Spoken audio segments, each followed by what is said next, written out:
Assalamualaikum warahmatullahi wabarakatuh. Selamat datang di channel Wardia Nafisa. Oke guys, jadi hari ini tuh hari Rabu. Alhamdulillahnya semua pekerjaanku sudah hampir selesai, hampir selesai. Dan aku sekarang lagi ngerjain SPJ buat si tracernya COVID.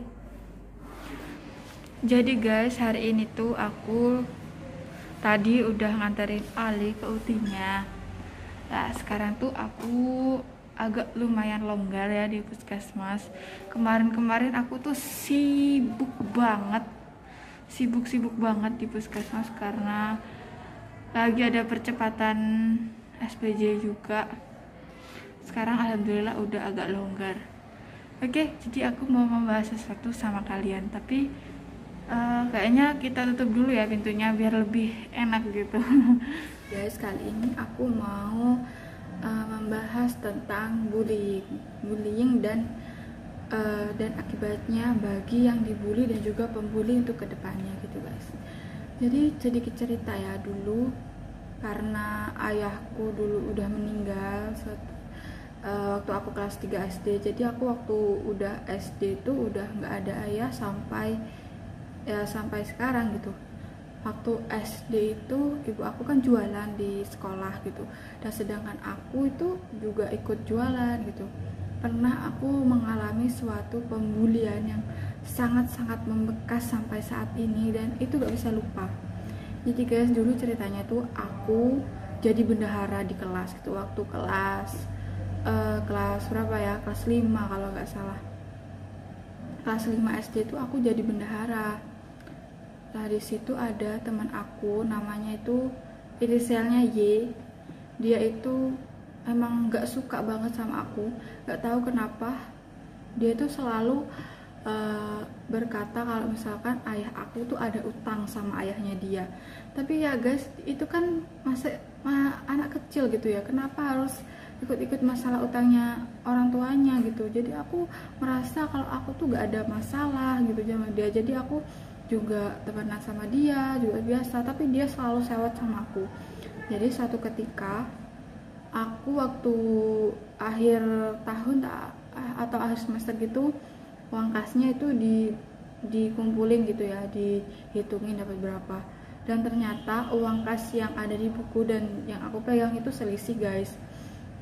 Jadi ceritanya uang kasnya itu kurang, aku nggak tahu itu kurangnya dari mana, sedangkan aku tuh selalu nyimpen uang kas ini, bener-bener tak simpen, tapi kenapa selisihnya itu masih ada gitu. Dan pada saat itu dia langsung ngebully aku di depan kelas dan bilangnya gini, ya pantesan dia itu kurang uang kasnya, yang pantesan dia nggak bisa megang uang kas, mungkin sudah dipakai sama Warda sama Nevi. Waktu itu aku dipegang Nevi ya, mungkin sudah dipakai sama Nevi, orang bapaknya aja punya utang banyak sama bapakku, bilang gitu. Dia itu anaknya pengutang, dia gak mampu di sini, dia bilang kayak gitu. Nah, di saat itu aku benar-benar down, benar-benar nangis banget.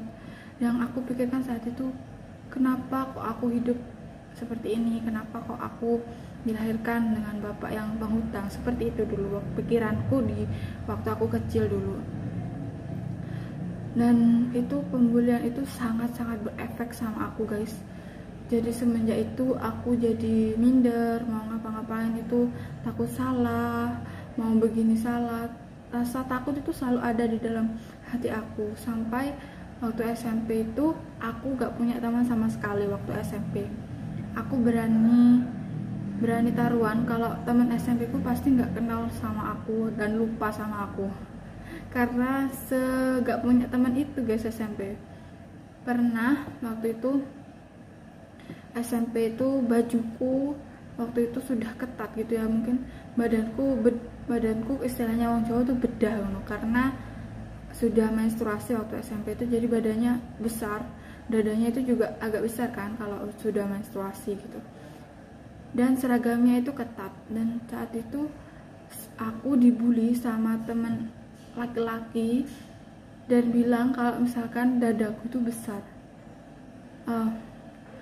pada waktu itu sumpah itu sangat-sangat kerasa sampai sekarang. Mungkin mereka cuma bercanda ya bilang kalau misalkan ituku besar, tapi itu sampai sekarang tuh masih terbawa rasa malunya, rasa kayak aduh, kayak rasanya tuh kayak aku sudah dibukain semuanya di depan umum gitu. Rasanya nggak bisa dijelasin. Pada waktu itu aku cuma bisa nangis dan nangis gitu, sampai akhirnya kelas 3 SMP aku juara 1, aku ranking 1 satu kelas 3 SMP itu. Tapi semua anak di dalam kelas itu nggak ada yang mau temenan sama aku. Bahkan pada waktu aku rekreasi ke Bali ceritanya, itu nggak ada satupun anak yang mau sekamar sama aku guys. Itu rasanya kayak jadi SMP tuh aku buluk banget. Aku bisa ya, ini foto aku waktu SMP seperti ini. Jadi ya gitu deh. Nah, karena aku SMP dibully, aku SD dibully, jadi aku SMA itu bertekad buat nggak mau jadi anak pendiam, nggak mau jadi anak yang suka dibully gitu, nggak mau. Akhirnya aku SMA, alhamdulillah banget, aku bisa merubah kebiasaanku yang pendiam, kebiasaanku yang gak mau ngomong gitu. Jadi aku SMA alhamdulillah punya banyak banget sahabat dari IPA maupun IPS tuh semuanya kenal sama aku. Aku berusaha melawan apa yang aku takutkan. Misalkan kalau misalkan kita maju di depan kelas atau bercerita di banyak orang tuh takut kan. Kalau dulu waktu SMA itu enggak, itu dibantu juga sih waktu SMA itu aku ikut organisasi lah.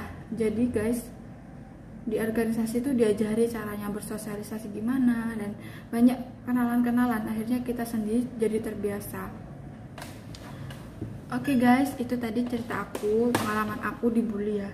Jadi menurut aku, buat kalian semua yang dibully, kalian jangan terperangkap di masa lalu kalian saat dibully ya. Kalian harus bangkit dan kalian harus tunjukkan kalau kalian tuh bisa dan kalian juga punya hal yang bisa dibanggakan.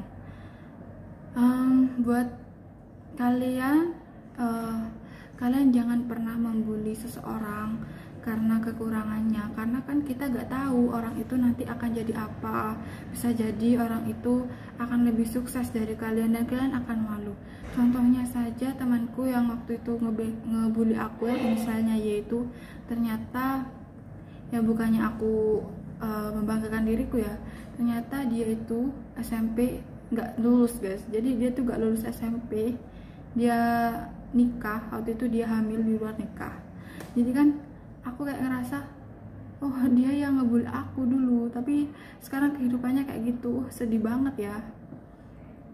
Tapi alhamdulillah banget kehidupanku lebih baik dari dia. Jadi kita harus menunjukkan kepada yang pernah membuli kita kalau kita bisa lebih baik dari dia gitu guys. Efek dari pembulian itu sangat-sangat berdampak ya.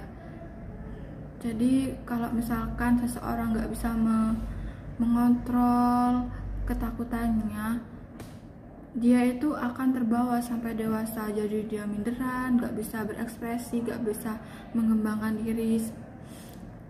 Jadi sebegitu dahsyatnya efek pembulian itu. Kalian kalau misalkan kalian menyakiti seseorang secara fisik, itu akan berdampaknya di saat itu juga. Tapi kalau kalian menyakiti seseorang secara moral, secara pembulian itu akan berdampak sampai orang itu dewasa guys. Oke, itu aja dari aku.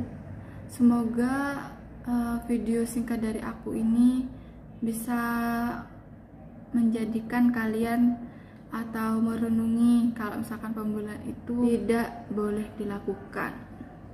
Oke, cukup sekian video dari aku. Semoga bermanfaat. Wassalamualaikum warahmatullahi wabarakatuh.